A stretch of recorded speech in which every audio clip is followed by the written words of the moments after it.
Hello and welcome to our show. I'm Irma Baker, and we are sponsored by RSVP, the Retired Senior Volunteer Program, which is a part of Mature Services.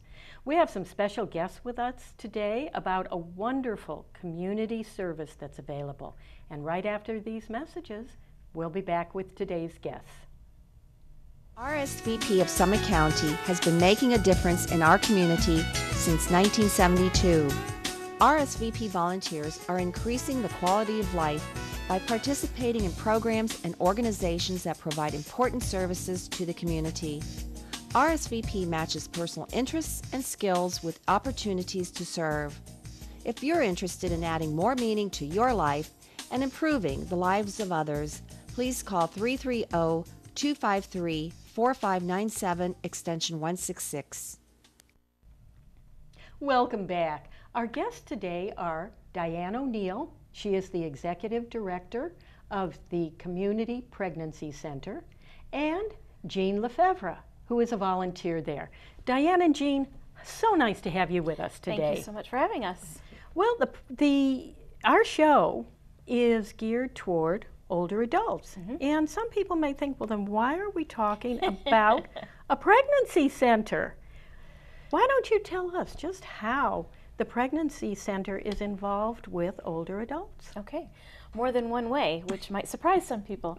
Our center is a very volunteer-centric center, and so while we have 3 part-time staff members, myself included, we are pretty much staffed with the help of 60+ volunteers who come every day and do all the real work. They are the heart of Community Pregnancy Center.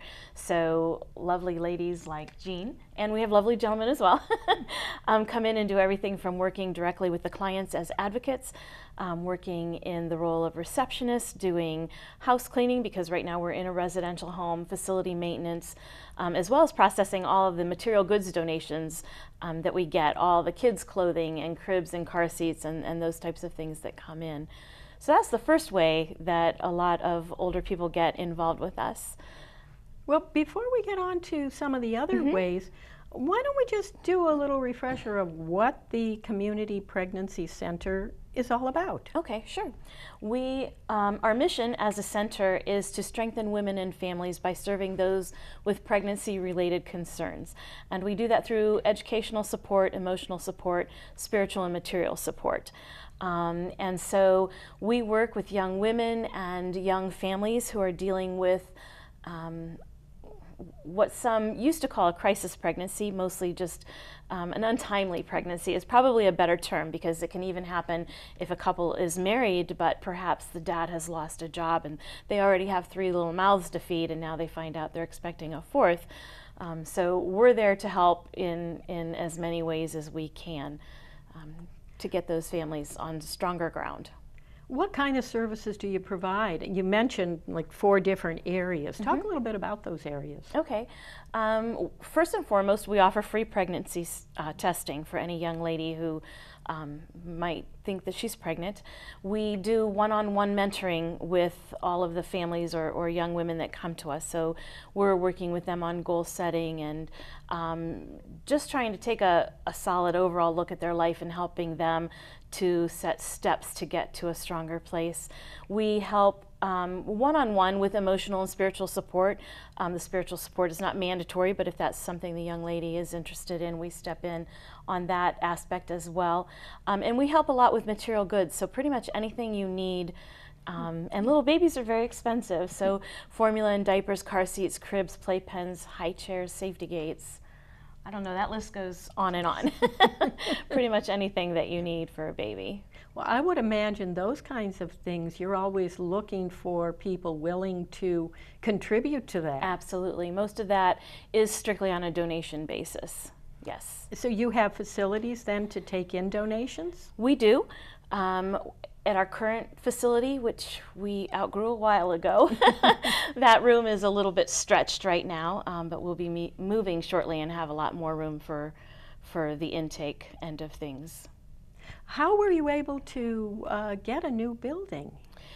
The grace of God and a lot of volunteers and a lot of wonderful people who like the work that we do and want to help with it. So we've spent the last, I guess it's been about 1.5 years now that we've been running a capital campaign. We purchased a building just about a mile from where we currently are and have depended a lot on volunteer help to get that building renovated and ready and up to being what we need it to be. Oh, I'm sure you're excited about soon moving into the new building. Excited, overwhelmed. There's probably a few adjectives I could use in there. How long have you been associated with the center? I've been there for just a little over 6 years now.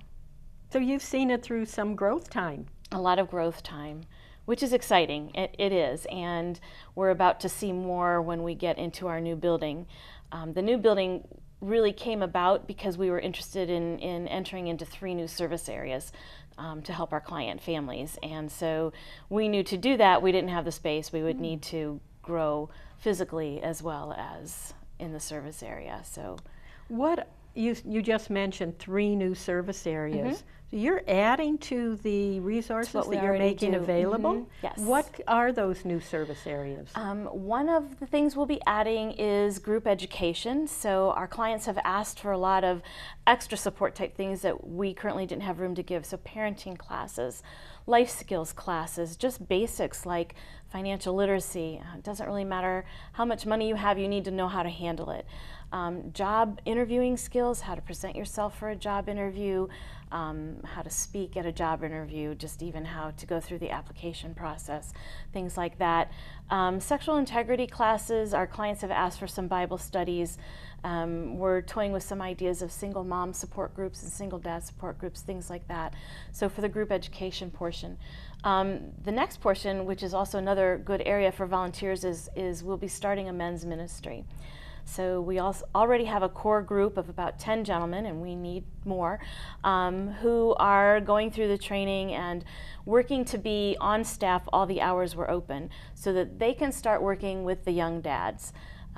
Part of our mission statement is to strengthen women and families, and so we do a lot to work with the women, but we really were not doing enough to work with the young dads. So we will have trained male mentors on hand to just start that conversation with the dad, and how can we help you become a better dad, and how can we help them be a more involved father regardless of whether or not the couple is married or not, because for the children's sake, they need a dad. They need an involved father as much as they need a mom. So we'll be working a lot more in that area than what we've been able to do in the past. So that's the thing I'm most excited about. Diane, the things that you're describing are not anything like what people who hear the term pregnancy center think of. This is really broadly expanding the kinds of services and facilities and resources available to someone who is in what you termed as maybe a crisis pregnancy or an untimely pregnancy. You think a pregnancy center and you think, okay, somebody who's going to help you get through those hard 9 months and then go by, you're on your own. But that's not you at all. That's not us at all. That just, it does help for a time, to just help through that first 9 months. But then that leaves people in the lurch and like, where do we go from here? So we really, we aim to work with a population from a time when a woman, from pre-pregnancy until their children are about 2 years of age. So it really is not a big window of time, but we want to do as much as we can to help them be in a stronger place when they're done with our services. So the education and the men's ministry are 2 really powerful ways we can do that. The third service we'll be adding on then is ultrasound services for young ladies in crisis pregnancy who need that service. Oh my, so you're getting into the medical aspect as well. We will be getting into a limited medical aspect. Oh, well, this is kind of mind-boggling when you think of it. And you're doing it with 3 staff members? 3 part-time staff members, a very wonderful board, and volunteers who are more generous than anybody I've ever met in my life. Well, I think that well describes Jean, who's come along today. Jean, tell us a little bit about how you got involved with the Pregnancy Center and why are you there? Yes, I've worked with children most of my adult life within the church, and I had just finished teaching 10 years in one particular class and was looking for something else. And it came in our church bulletin that there were opportunities with the pregnancy center, and immediately I knew that's what I wanted to do. What drew you to the pregnancy center? You said you immediately knew that's what you wanted to do. What was it that drew you to them? Their reputation. Mostly, I knew a lot of good ladies who gave their time to the center, and just the reputation of what they provided for others. And I just felt it would be good use of my time, plus something I would enjoy, being with the little ones and lots of good people.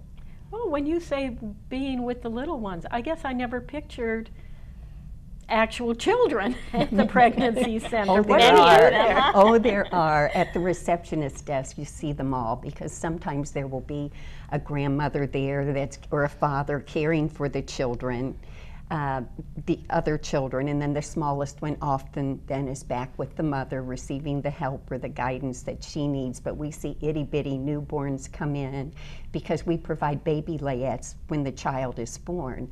So sometimes we see very new babies, and it's a very good thing.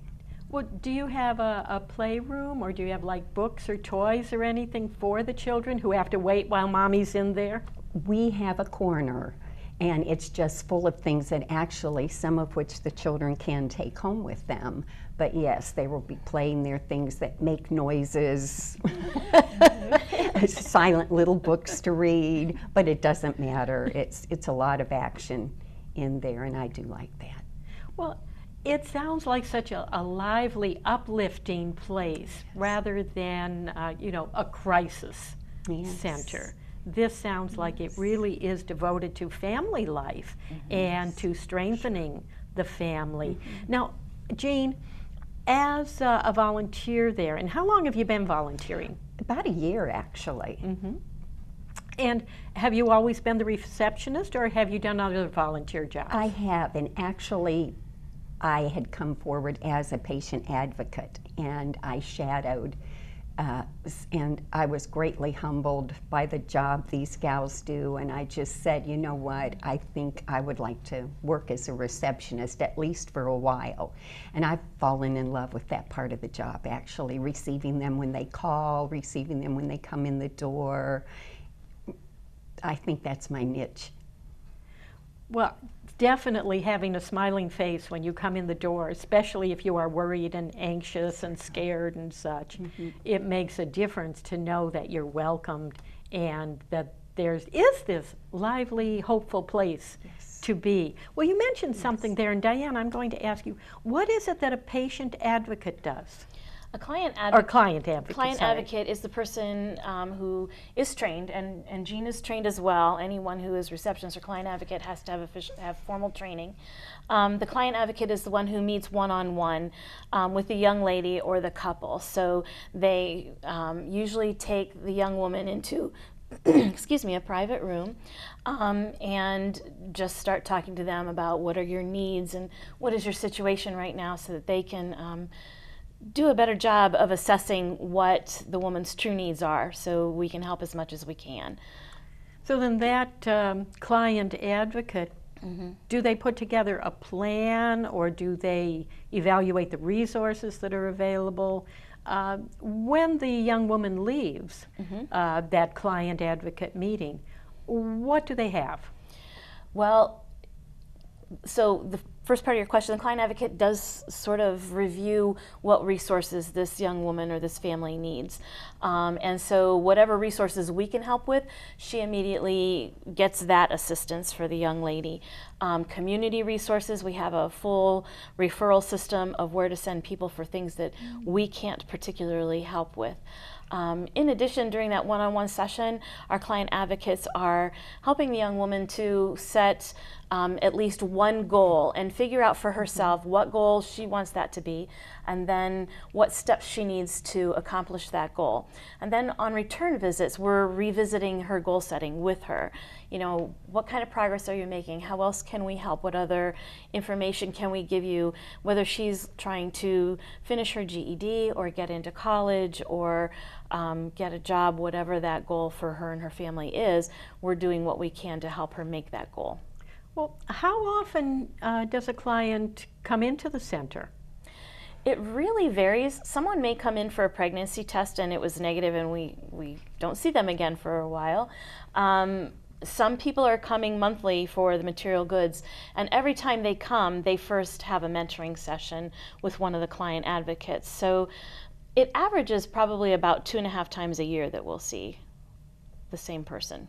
So you're available to them when they need you? Yes, absolutely. Now, something that I guess I've seen in our society today is that there are so many grandparents who are